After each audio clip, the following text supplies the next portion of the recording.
These three unsolved cases haunted investigators for years, until a single clue decades later blew them wide open. You ever heard the name Jennifer Schuett? Yes. Did you ever have occasion to come in contact with her? Yes. Tell me about that. No. This suspect has been on the run for 19 years, but in 15 seconds, he's gonna lose control for the first time. There's two sides to every story. There is no other side to the story. If you were to see her, I think you would be extremely proud of her.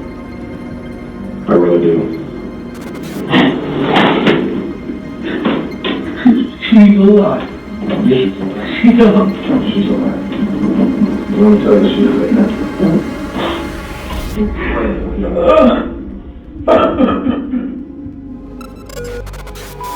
8-year-old Jennifer Schuett, kidnapped, assaulted, silenced, and left for dead. She was only a child at the time, and lost the ability to speak after she was horribly wounded by her attacker.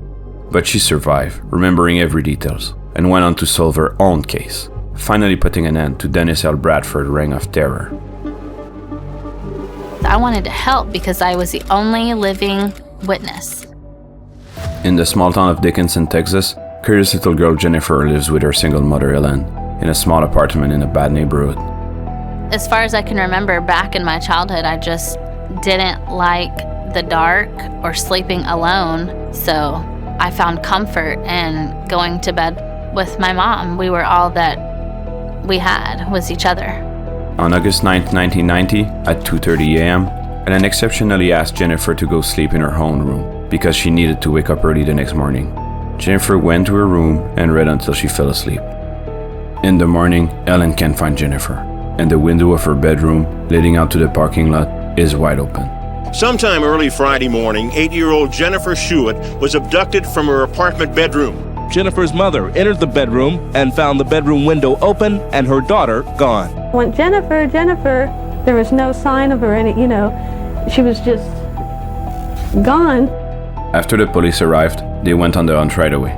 It started to become evident very quickly to the officers that this was not just a runaway case. As anything new develops, I'll be more than happy to talk with you about it. Later that day, at 6:30 p.m., the police received a call from some parents in the area. Their kids were playing in the field beside the town and tripped over something. Horrifyingly, they realized it was the body of a little girl. And I remember being put into the life flight helicopter. At this point, they knew they were running out of time. They had to get her to an hospital. As she's airlifted, I'm thinking that we're obviously going to have a murder case here. Her injuries were so serious that her survival was unlikely. Jennifer's condition was grave. Her throat had been cut from ear to ear. We felt that she probably would have been sexually assaulted. And really then, at 8 years old, you don't really understand what rape means. She was in such an horrific state that they barred her mother from entering the room. And you could see, that she was very fearful. Inexplicably, her attacker missed all major arteries in her neck. It was big news in the tiny town of Dickinson, Texas. Jennifer's mother was frantic. It's just been us two together. We completed her surgery. Her airway is stable. When Jennifer regained consciousness after the surgery, her behavior suddenly changed. I was kind of a hard patient to deal with because I had a lot of male doctors and I was scared of males. The Dickinson Police Department dispatched a whole squad to serve her a room in the hospital. With this, plus all the male doctors and staff, Jennifer ended up in a constant state of panic. Everyone was a suspect in my book. One weird detail at the time was her distrust of any and all police officers. But this fact would end up making much more sense once Jennifer started to share her side of the story. With Jennifer, we knew that we had a survivor that couldn't speak. The challenges were to extract information from her. Now we're talking about an 8-year-old. Jennifer wasn't able to tell the investigator anything directly. Since they had no other choice, they handed her a notebook and some pens and asked her to answer the question in writing. It was mainly me writing notes to my mother, and then she would hand them to the officer outside. She was only 8 years old, but considered very intelligent for her age. She was very detail-oriented in the way she described the events. So after falling asleep in her bedroom, she woke up in the arms of a stranger. He was running with me, carrying me down the sidewalk, and I immediately tried to scream, but he covered my nose and mouth. He whispered to her that he was a police officer and that she needed to calm down. Then they got into a car and he held her on his lap as they drove away. At this point, she knew something was wrong. On one hand, she knew the police were the good guy, but on the other, she has been told to never trust a stranger. As a child, I wanted to believe him, but the part of me that was scared of the dark knew that there was something really wrong here. This tipped the investigator on why she wouldn't trust no males, especially not police officers. I started to realize that I had actually been kidnapped. I was very afraid of what would happen next. To calm her down, the man pulled his car into the local elementary school. There, he said they'll wait until the sun comes up for her mom to come and pick her up. I remember anxiously waiting for those headlights, but they never came. The man was smoking and drinking and offering her candies. A big red flag for anyone familiar with stranger danger or other child safety program teaching school around that time. I remember him saying, "Well, your mom's not coming," and starting up the car. They drove outside of town and pulled up to a field. There, Jennifer started to ask questions. I was a very curious 8-year-old. I was kind of interrogating him. I was wanting him to prove to me that he was a police officer. I wanted to know, where's your gun? Where's your badge? He told me once parked that his gun was in the back seat. So I stood on the front bucket seat of the vehicle to look into the back seat. And this is the moment it happened. Out of respect for Jennifer and the other victims of her attacker, we won't be covering the assault, as it is extremely graphic. When she woke up, she was being dragged by her ankle, naked, in the middle of a field. It's crazy to think that someone that young will know exactly what to do in that type of situation. But she played dead, knowing that it was her only chance at survival. And he dropped my legs. I heard him walk off. He left her for dead, on top of an anthill. As the sun was coming up, she could hear children playing and dogs barking around in the field. I realized I couldn't scream. I had just enough strength to throw my right hand on top of my neck. And I looked at my hand and it was full of blood. At this point, she was drifting in and out of consciousness, but the fire ants kept biting her and waking her up. And even as death was lurking in, she kept reminding herself of all the details she witnessed, thinking that if she survived, she would catch him.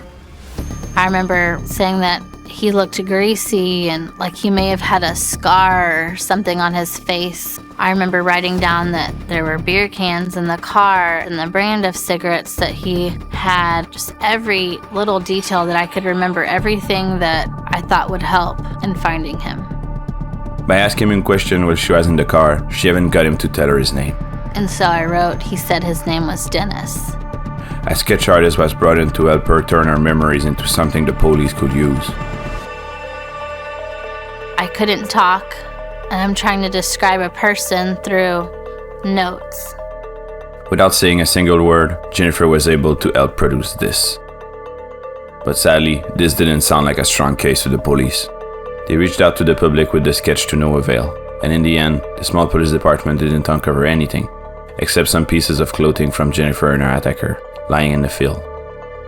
It was just so frustrating to me to not be able to say what I wanted to in the way that I wanted to say it. She would try to express her disagreement and get even angrier by the fact that she couldn't speak her mind anymore. And this is when a miracle happened. In one of her mute rants, a tiny little sound came out of her mouth. Doctors were shocked since her vocal cords were basically cut in half and were never expected to reconnect. But somehow, they started to heal. I even regained my voice while I was in the hospital. I like to say I haven't shut up since. Soon after that, she was discharged from the hospital, went back home, and even returned to school the next year. But going back out into this world where you were just so viciously attacked, who would want to go back into that? She wasn't the only one going through trauma at this time. The entire small town of Dickinson followed.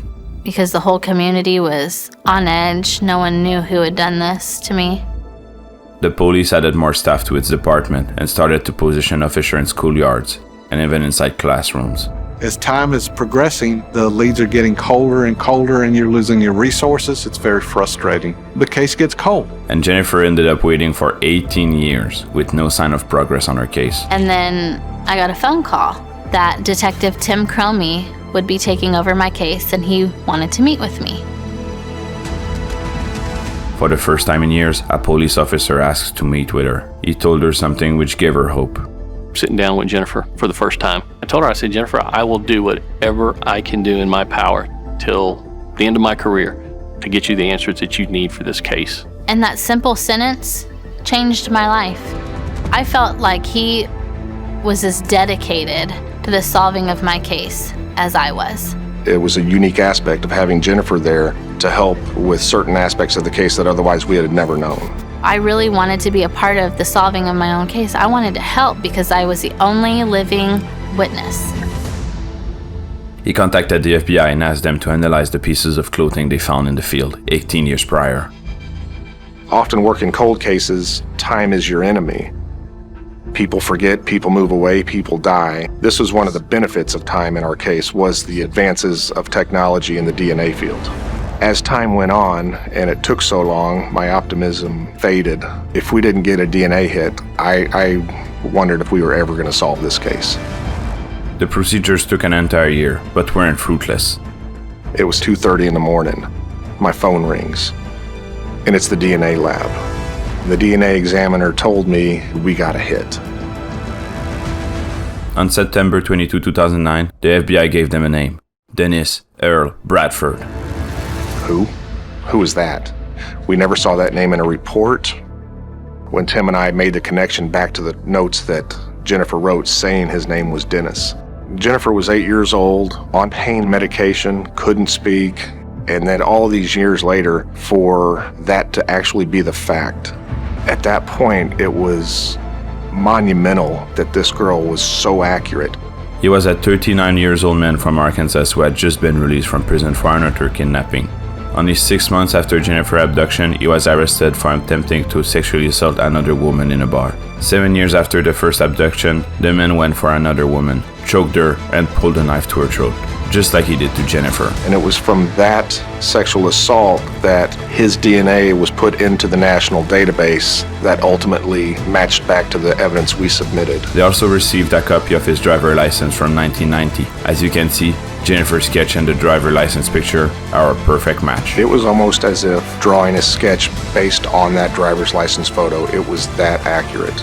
Soon after, the police got a warrant and arrested Dennis. When they called me that morning and told me that they really arrested this person, Dennis Earl Bradford, it was the most surreal moment of my life. We were hoping, most importantly, to get a confession. We didn't want there to be any way this could be beat in court. Forgive me, Mama.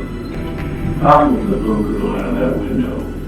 I put her in my car, and she was freaking out that I told her, please just don't worry, it'll be all right. I told the little girl that I was a police officer. I pulled off on this little road. And the little girl, she was so scared. I just lost her. I was like a savage animal. Can't force myself to say it. I don't know why. I've never known why. Many times I wanted to just end it. I never had a gut. For the announcement of the capture of Dennis, Jennifer took the stand in front of the media. Above all, I'd like to thank Detective Tim Comey with the Dickinson Police Department and Special Agent Richard Renison with the FBI for all of their hard work and dedication over the last year and a half, and for his promise from day one, never giving up on my case, and for hearing my voice and seeing my determination. She then started to prepare for the trial, in which Dennis would be pleading guilty. Anything to say to Jennifer Schuett, Dennis? So we were like, wow, how great would it be to pick August 10th, 20 years to the day of the attack, and kind of just come full circle and close it out.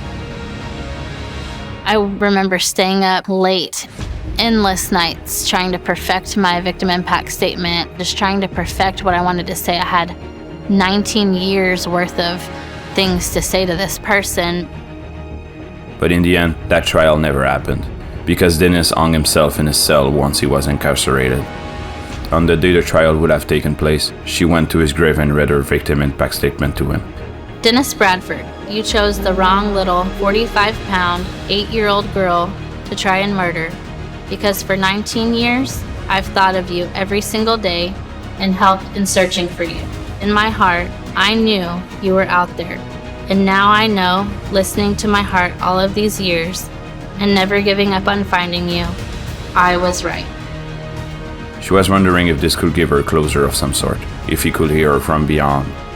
And at that very moment, she was bitten by a fire ant, just like the ones from that day on the field. To her, this was a sign, the final note to her story. Throughout this journey, I've had two main goals, and they were to find the man who kidnapped, sexually assaulted, and attempted to murder me 19 years ago so that he could not hurt anyone else, and to use my voice in telling my story to as many people as I possibly could in hopes that I may encourage other victims of violent crime to stand up and speak out against criminals. Today, I can say very proudly that I have accomplished both of these goals. I hope that my case will remain as a reminder to all victims of violent crime to never give up hope in seeking justice, no matter how long it may take or how hard it may be. With determination and by using your voice to speak out, you are capable of anything. Even if the scars will never go away, Jennifer refused to let her victim status prevent her from living her life. She even attempted to start a family. But unfortunately, because of the violent sexual assault she had gone through, she was told it was pretty much impossible for her to conceive a child. But after sharing her story, a doctor came forward to help her. When Jonathan and I found out that we were expecting, we were in complete shock. 2 years later, they had their first daughter, and then a son. It's like, pinch me, who would have thought? They're really my happy ending. Today, she continued to raise her voice as a victim advocate. He tried to silence her, but she was always stronger, even as a child. I am not a victim, but instead victorious. Today, October 12th, I am 5 feet tall. My favorite food is steak. My favorite color is blue. My best friend is Aaron Larson, and my newest friend is Gabe. This is the last known footage of 11-year-old Jacob Wetterling, recorded just 10 days before he disappeared on October 22nd, 1989. What follows is one of the largest searches for a missing person in U.S. history. Wetterling was abducted at gunpoint last night while riding his bike with 2 other boys. He grabbed Jacob and then he told me to run as fast as I could into the woods or else he'd shoot. New evidence tonight leads the FBI to believe that Jacob Wetterling's kidnapper may have struck before.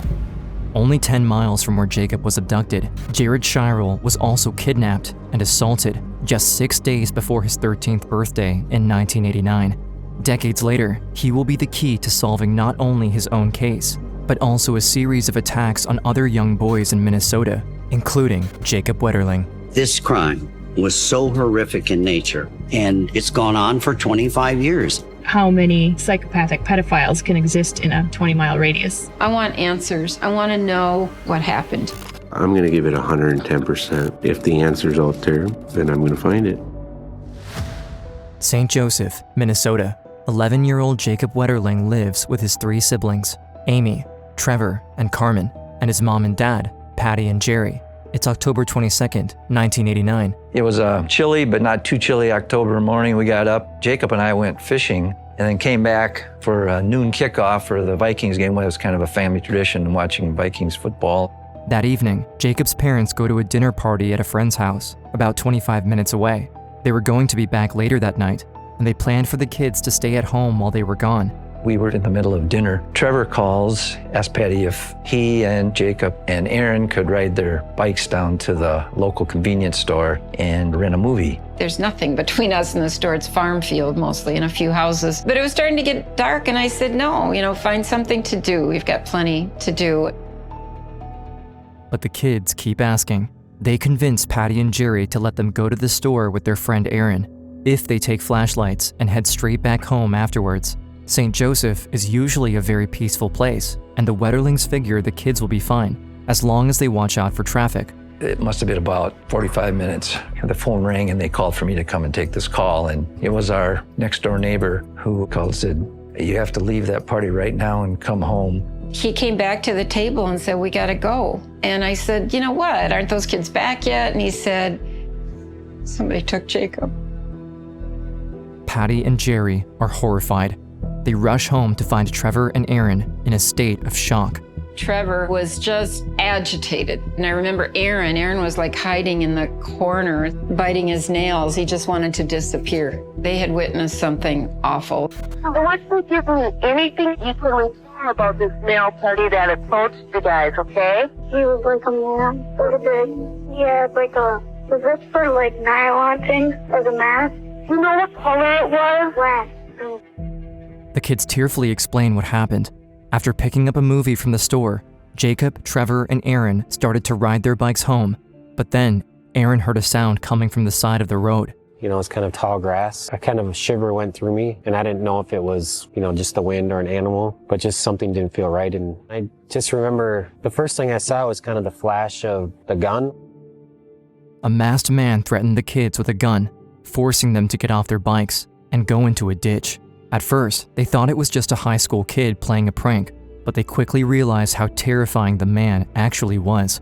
He said he would shoot them if they didn't lay down in the grass and turn off their flashlights, so they followed his orders. The silhouette probably sent chills down my spine to hear his voice again. And he asked Trevor to look at him and tell him how old he was, same with me, and then same with Jacob. And then, he told Trevor to run as fast as he could in the woods or else he would shoot.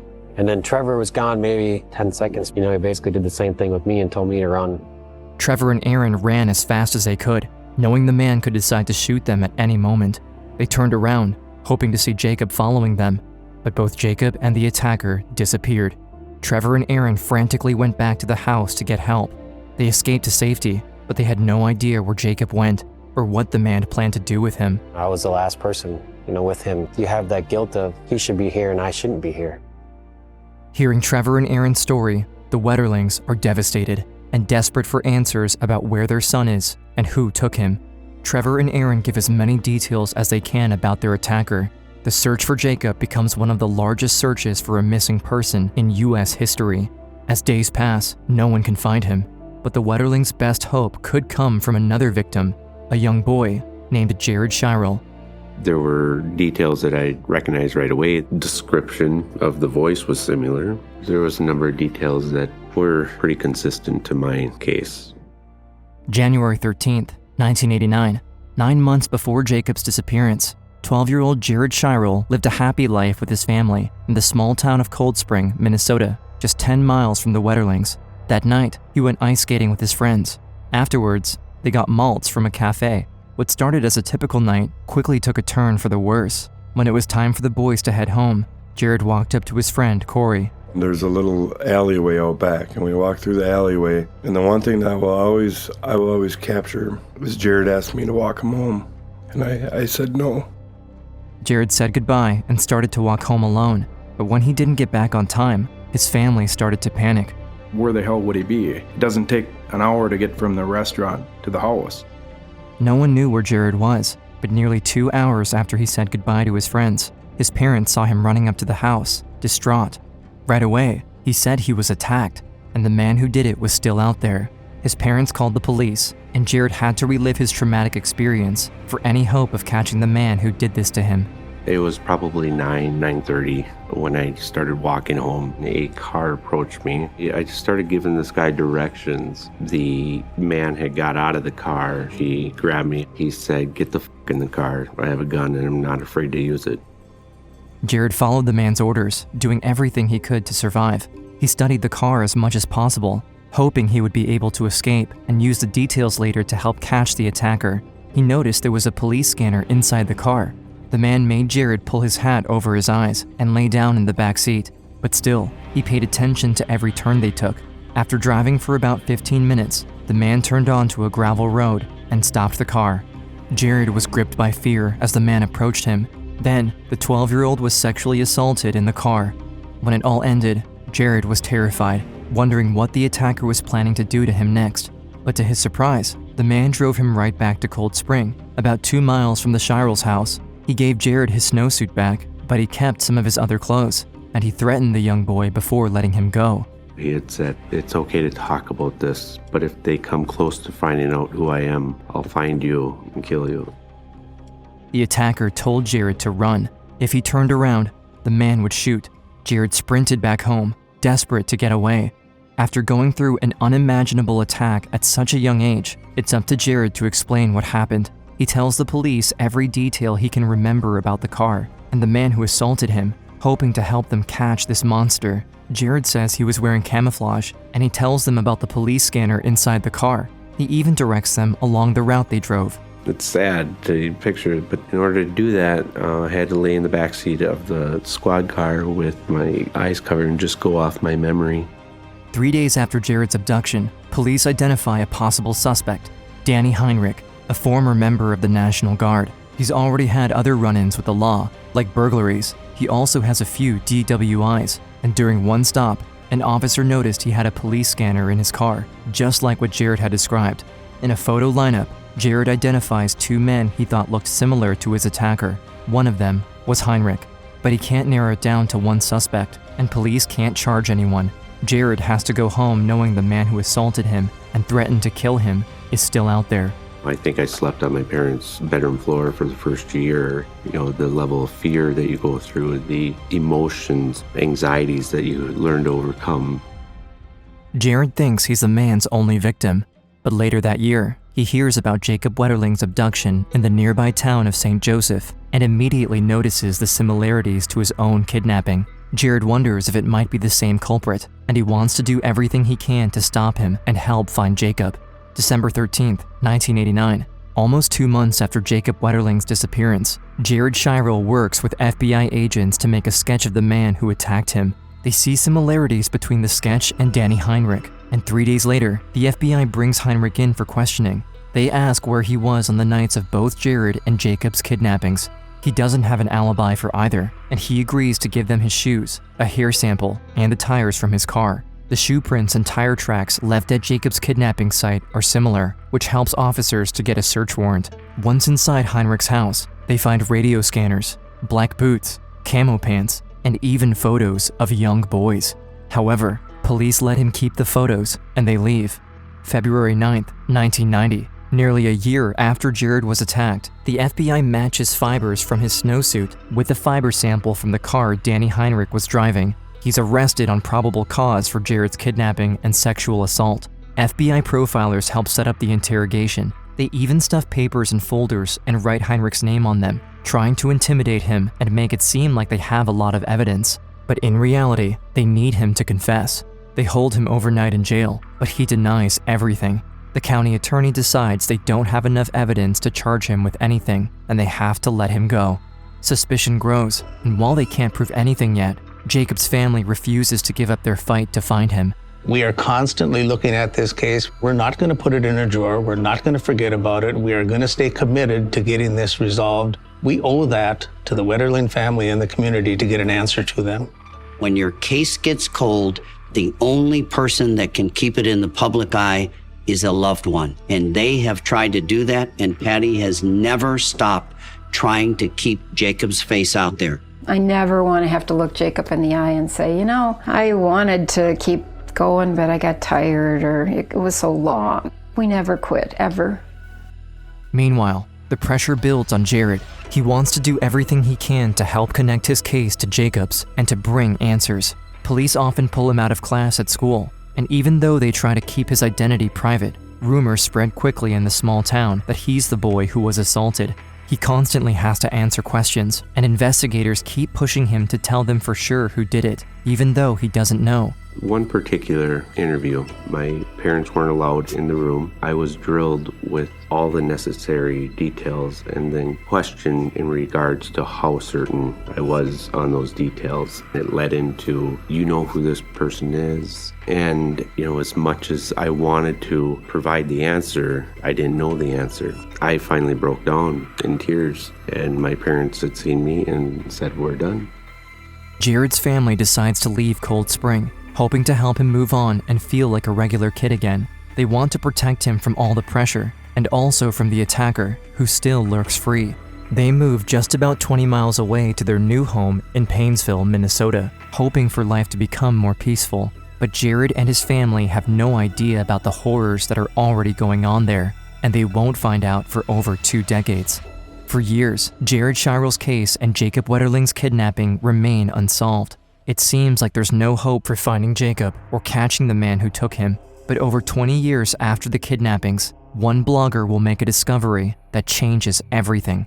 I was looking for something new to write about, and a story came on the news about the Jacob Wetterling case, and I thought, what happened here? You know, how does a kid just disappear from here? And she's got the benefit of not being law enforcement, so people will talk to her differently, and she keeps uncovering things. I spent a lot of time at the library and online and going through old newspaper articles. And I figured out early on that I really wanted to talk to this guy named Jared. Around 2013, Joy Baker reaches out to Jared. She found a newspaper article about a series of unsolved kidnappings and assaults of young boys in Paynesville, Minnesota, the town where Jared and his family moved to after his assault in Cold Spring, only about 20 miles away. Starting in 1986, 3 years before Jared and Jacob's attacks, there were multiple reports of a man terrorizing young children in Paynesville. He would follow kids riding their bikes or simply walking around town. He would then grab them, ask their age, and assault them before letting them go. Police were never able to stop the man or figure out who he was. But Joy Baker thinks those assaults could be connected to Jared and Jacob's kidnappings. When Joy talks to Jared, he's shocked. It's the first time he has ever heard about these other cases in Paynesville. 25 years later, and I had learned this from Joy. You can't imagine my eyes when I had seen that and just thinking, I lived here. To Joy and Jared, they sound strikingly similar to his kidnapping, and even the FBI agents hadn't connected the cases together. They asked me to send them the article. They weren't aware. If we could have found them and piled up cases of abuse by him then, to me, it's just something, again, where we failed. It still bothers me. For decades, Jared thought he was the only survivor, but as soon as he learns there are others, he decides to conduct his own investigation. He could be the connection police need to find Jacob and to bring justice for all the young boys and families impacted by the attacker. That initially was the reason that drove me to the amount of investigating or researching that I have done, is the fact that I am a parent now. I couldn't fathom having to go through that or experience their sense of loss. Over the next couple years, Jared and Joy continue to investigate. They do countless hours of research, and Jared finds and reaches out to other survivors. Within the first week, I talked to one of the victims and just got details of his attack. And they knew who I was, they were comfortable talking, and it led to a domino effect.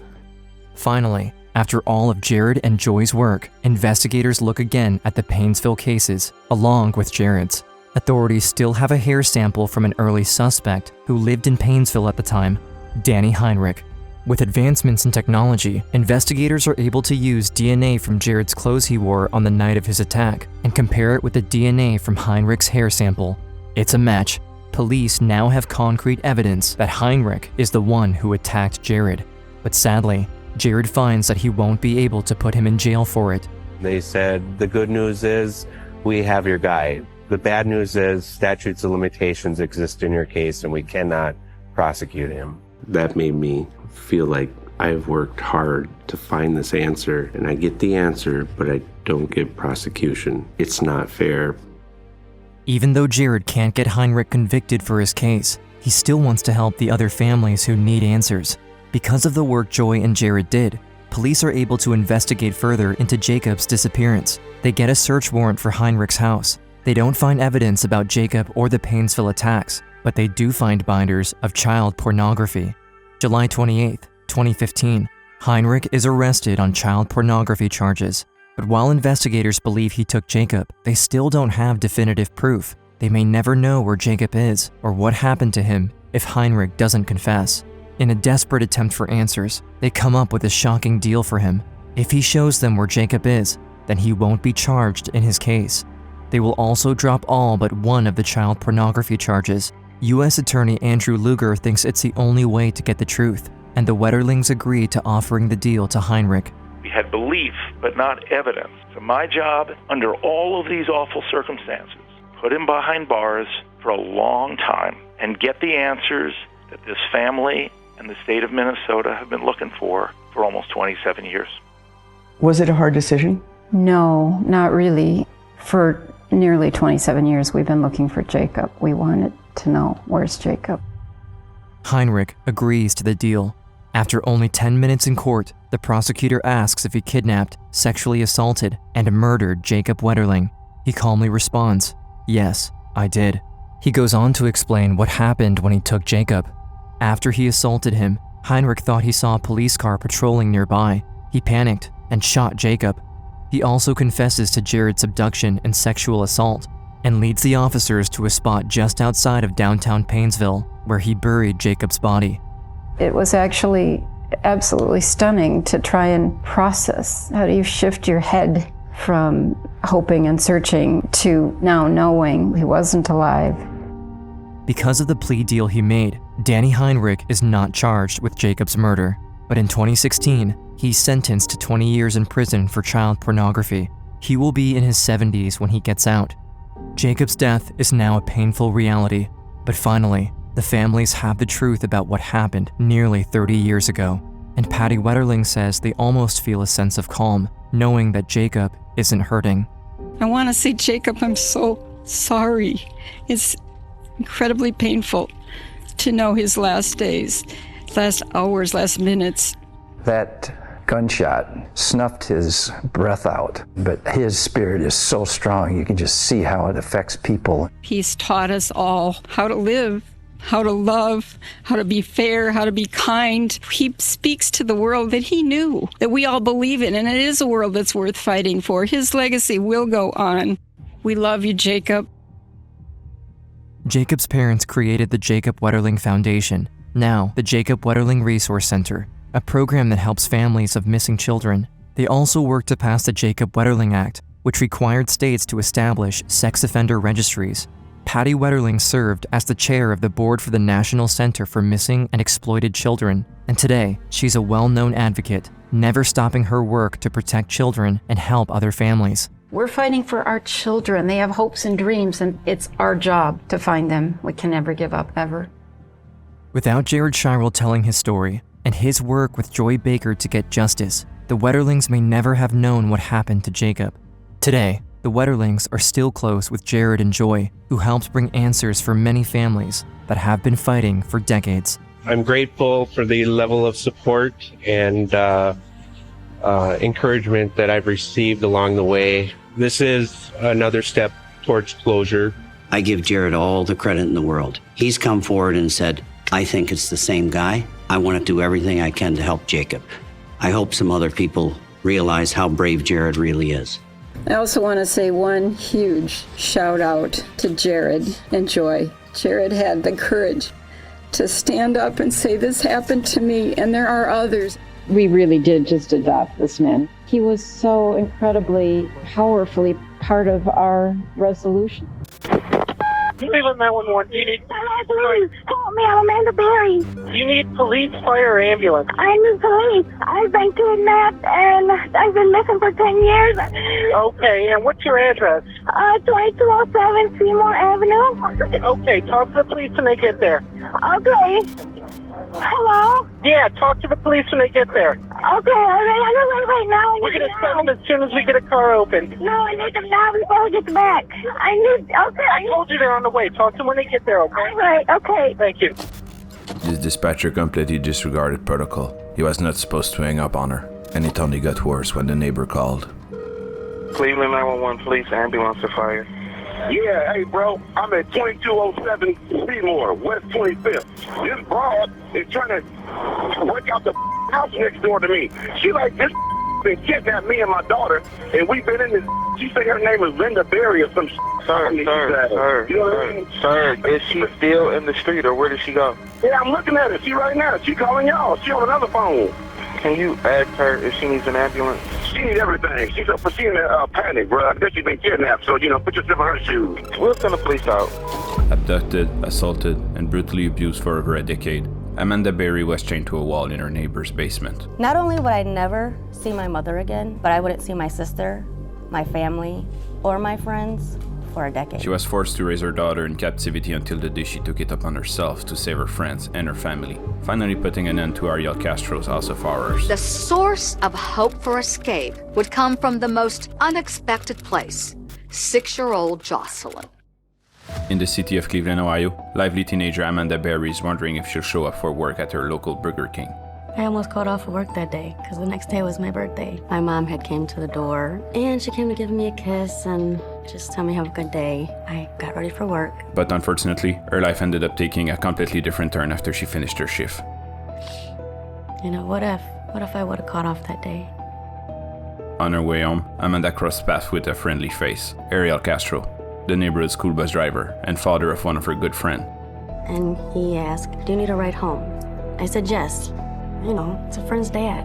And he's like, well, she's at my house. Would you like to go see her? I said, yeah, sure. I haven't seen her in a while. Without any suspicion, Amanda agreed, as it's been a while since she had seen Ariel's daughter. She got into his car and followed him into his home once they arrived. So he started showing me around the house, and I never got back out. Inside, they headed towards the basement, and she noticed that an unknown woman was watching TV in one of the rooms, but didn't think much of it.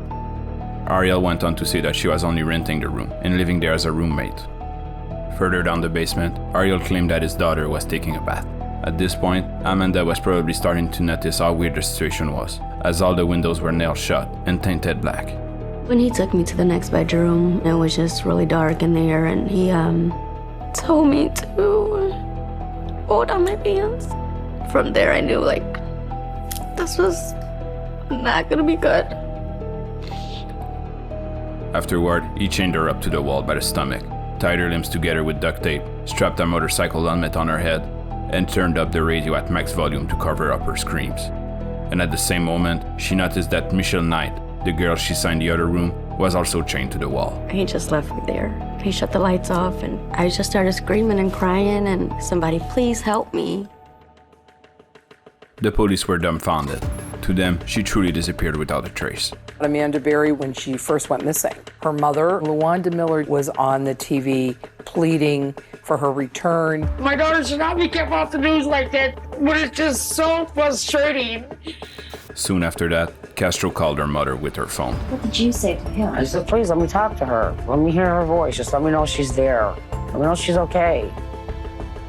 Silence, and then he hung up on me. Police started trying to track that phone, and that was one of the first cases of trying to track a phone like that. The intelligence and the information we have indicated that Amanda's phone was used in about a 30-40 block area. We spent about a week around the clock hoping that this phone would be used again. But Castro knew better.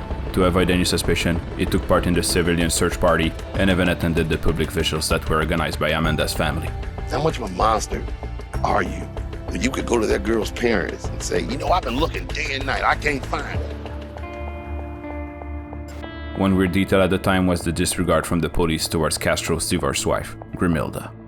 3 years into the case, she attempted to get him arrested on various charges. She wasn't aware of the kidnapping, but went through a similar situation herself in the past. He beat my sister, he stomped on her head, he kicked her in the stomach. So before the girl, she was the one being chained up in the basement. And once they got divorced, he started to frequently abduct his own daughter from Grimilda's house. Every time one of these crimes were committed, she contacted the police, but Castro never got arrested. My understanding from the records is that she suffered a broken nose twice. She had broken teeth and she otherwise was abused, but they were never followed through as a conviction. The violence of his outburst towards her ultimately ended up killing her. She developed an inoperable brain tumor following all the head injuries she suffered from him. None of these claims were followed. Castro never had to pay for his crimes towards Grimilda. But Amanda, determined to record Castro's abuse, kept a secret diary filled with hidden codes. For example, X meant that she had been raped, sometimes up to 5 times a day. I would always write these numbers at the top of the pages because I felt like, you know, one day maybe authorities will get to read it and he'll be punished for what he did. 3 years into the case, the whole house was turned into a dungeon. It was a veritable house of horror. From the basement all the way up to the 2nd floor. Amanda, Michelle, chained up. I was so scared that I was gonna die. I didn't think that I was gonna ever make it home. At this point, Castro kidnapped a third girl, 14-year-old Gina de Jesus. He kept them starving and prevented them access to basic care. It was all boarded up. The doors were nailed to the front windows. The bolts holding the doors against the windows were sheared off, and this may look like a normal window from the outside, but every glass panel was actually replaced with high-grade plexiglass. And since Castro extended the dungeon to the whole house, each of the girls now had their own room with a TV. The news comes out like 5:30 now, so day after day, I watched a lot of TV. And after the kidnapping of Gina, the police finally made the connection between the cases. And there was even an episode of America Most Wanted dedicated to them. Amanda Berry vanished on April 21st, 2003. 14-year-old Gina DeJesus left school. She never made it home. In this episode, Luana was heavily featured, and this gave Amanda's hope. And I said, you know what, I'm gonna make it home to you. As long as you fight, I'm gonna fight. For 3 years, Luana Miller fought hard to find Amanda. The holidays are coming and going, and my baby ain't home. Is she out there? Is she laid somewhere? At that point, Amanda's favorite show was the Montel Show, especially the segment with the psychic Sylvia Brown. I would watch her every time she was on Montel, and I'd say, I wish my mom would go on there. And then she could tell my mom that I was alive and that I'm okay. The case started to catch a lot of attention from the media, and eventually, Luana was invited to meet Sylvia Brown and ask her about her daughter. Don't think I'll ever see her again. Yeah, in heaven, on the other side. I just hate that she's not alive, honey. Luana was devastated, as was Amanda. I just broke down crying because I couldn't believe she said that. They both went into a long, depressive episode. She even took down the picture of Amanda she had hung around the city. And she just gave up hope. And the huge tragedy is that she would die before Amanda. One of the last things she did before she died was to try one last time to get the search for her daughter moving. Apparently, she just couldn't believe she was gone. I think that was the hardest part. She was always fighting, and she was never going to give up on me. And for her to get sick, and I couldn't be there with her. I couldn't help her when she was sick. And I think everyone knew that really she died of heartbreak. In what could only be described as a twist of fate, Amanda became pregnant around the same time her mother passed away.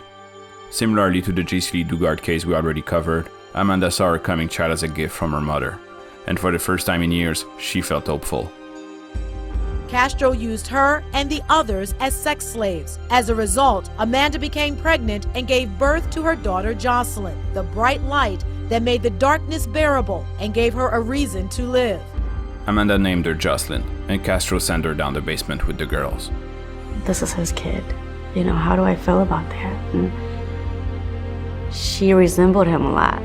And I would look at her, and I just felt like, she's mine. She's mine.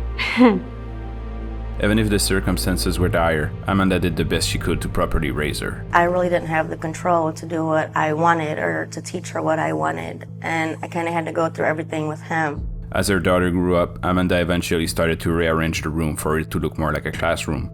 She would ask her to use her imagination to visualize the street, the car, and the stop signs. We would pretend walk to school. I try to make it as real as possible for her, you know. So we would lock the door and we would walk to school, cross streets, and I would tell her, you know, stop at green lights and look both ways when it's a red light. And we would finally get to school and I would sit her down and tell her, okay, I love you, have a good day. And then I would become her teacher. This is Ariel's adult daughter reaction after she saw a picture of Jocelyn. And he showed me a picture that was in his cell phone. And I said, she's cute, who is that? And he said, this is my girlfriend's child. And I said, Dad, that girl looks like Emily. Emily's my younger sister. Maybe she thought it was suspicious, but couldn't have known to which extent her father went to get his hand on this child. And this is where Castro's own sensibilities came into play. Because as much of a monster as he was, he loved his daughter, and didn't want her to live her whole life in captivity. Ultimately, he never did anything, he never laid a hand on Jocelyn. So he started to take her outside, first in the courtyard, then in parks. One day she even got to see the sunlight on her face through a crack in the window. It was the most beautiful thing. I just felt like that's where she should always be. Around the same time, Jocelyn started to be more and more dubious about the chains and shackles her mother was forced to wear. So he started to call them bracelets, and she was about 2, almost 3 years old, and he finally took the chains off of me. And that was because of Jocelyn. As Amanda and Jocelyn were living a life of their own inside the house, the clock kept ticking in the outside world. So after 10 years and the loss of Luana, the only person still looking for Amanda seems to be her sister Beth. I'm hoping she's out there somewhere. I mean, I don't care, just come home. They are still waiting and still hoping. FBI agents and police are searching for the remains of a missing teen, Amanda Berry. 7 years ago tonight. It was 8 years ago tonight. It's been 9 years. That Amanda Berry Gina DeJesus disappeared. Today marks 10 years since Cleveland teenager Amanda Berry disappeared. She was 16 years old. Those who knew Amanda Berry gathered to remember. Gina's family has been gathering right here at this corner. After a while, we thought these girls would never be found. They're dead. They're gone. After 11 years in captivity, everything changed on the morning of May 6, 2013. It's a warm spring day, and the source of hope for escape would come from the most unexpected place. 6-year-old Jocelyn. Her daughter said something to her that changed both of their lives. And she's like, Mom, Daddy's car is gone. My heart immediately started pounding. Should I chance it? If I'm gonna do it, I need to do it now. This was her only chance, probably the only chance she would ever get, since it was the first time they forgot to lock her door. Never before in 10 years has that happened. I'm like, okay, now I just gotta fly out this front screen door and I'm free. And that didn't happen. As with everything else in the house, the screen door was locked from the outside. But by pushing as hard as she can, Amanda was able to create a small opening. So I'm just like waving my arm and I'm like, somebody please help me. I'm Amanda Berry. She started banging and pushing against it like her life depended on it. And Charles Ramsey, Castro's neighbor, happened to be outside on his porch. Boom, boom, boom, boom, boom. He ran to the door to see if he could help. She said, get me out of this house. He kind of like started like trying to pull on the door, but he couldn't get it open either. And so he like kind of kicks it. Out comes Amanda. What do we do? Right, call the police. You leave a 911. Call me, I'm Amanda Berry. I've been doing that. I've been missing for 10 years, and I'm here. I'm free now. The police are on the way. Talk to when they get there. Okay? I need... Okay. She like, this been kidnapped me and my daughter, and we've been in this... She said her name is Linda Berry or some... Can you ask her if she needs an ambulance? She needs everything. She's in a panic, bro. I said she's been kidnapped. I'm Amanda Berry. I've been on the news for the last 10 years. Okay, I got that. And you said, what was his name again? Ariel Castro. And what's he wearing? I don't know, because he's not here right now. That's why I got away. Ariel Castro, female, that's her name is Amanda Berry. This might be for real. I was terrified. And just because there's people on the street doesn't mean that he wouldn't hurt me. Now, we both calling 911. She deal with a moron. Me too. The woman was like, oh, hang up and wait for the police. Hey, Amanda Berry is right in front of me right now. Wait a minute, I thought this girl was dead. Amanda Berry, that don't ring no damn bells, you being a cop and all? She was thin, pale. And I told her, we've been looking for you for a long time. The police on site couldn't believe they were still alive after all these years. It was just like getting smacked in the face, like, holy cow, she's still alive. Then she gives us, well, there's 2 more girls in the house. We found them. We found them. Once I saw that, I'm like, you know, this is it. I think we're free now. After the rescue, Amanda pulled out a flyer and explained to the police that she held to it for years. And then she said, I smell it sometimes because my mother was holding this flyer. Breaks your heart. Sorry. After all this time. Once her sister Beth arrived on site, Amanda was overwhelmed and she jumped in her arms. She was just really skinny and short hair, but she was still beautiful. After they were rescued, the police searched the whole house and found a confession penned by Castro himself. But to be sure that he would stay in jail, they needed more than that. And this is where Amanda's diaries came into play. She took note of every time he moved one of the girls around the house, as each of these movements counted as another kidnapping. Each and every time he raped her has also been marked down in the corner of the page. Because of the diaries, the police were able to charge him on 977 counts, including 446 counts of rape and 512 counts of kidnapping. Not a monster, I'm a normal person. I am just sick. I have an addiction. I simply kept them there without them being able to leave. You know, I couldn't believe that he would say that. I mean, do you think I would be there for 10 years if I had a chance to go home? No, that's why you had chains on me. For 10 miserable years, they survived. But Ariel Castro lasted just 1 month and 1 day in prison before apparently taking his own life. In his journal, he cited the consistent harassment and abuse he was suffering by other inmates as the main reason behind his decision. Even if 11 years of her life were stolen from her, Amanda found joy in the only good thing that came out of it, her daughter Jocelyn. I just never want her to feel that she's not here for a special reason. She's here because she's special, and I just want her to know that. Today, Amanda is saving lives by carrying on Luana's legacy. I push every day more and more and continue my mom's work. She fought so hard for me while I was gone. I'm working with a local news station for missing children, adults in our area. I'm Amanda Berry, and I've made it my personal mission to help police find missing people. I want to do something that means something to me. I'm just a regular person, and I want to make the world a better place.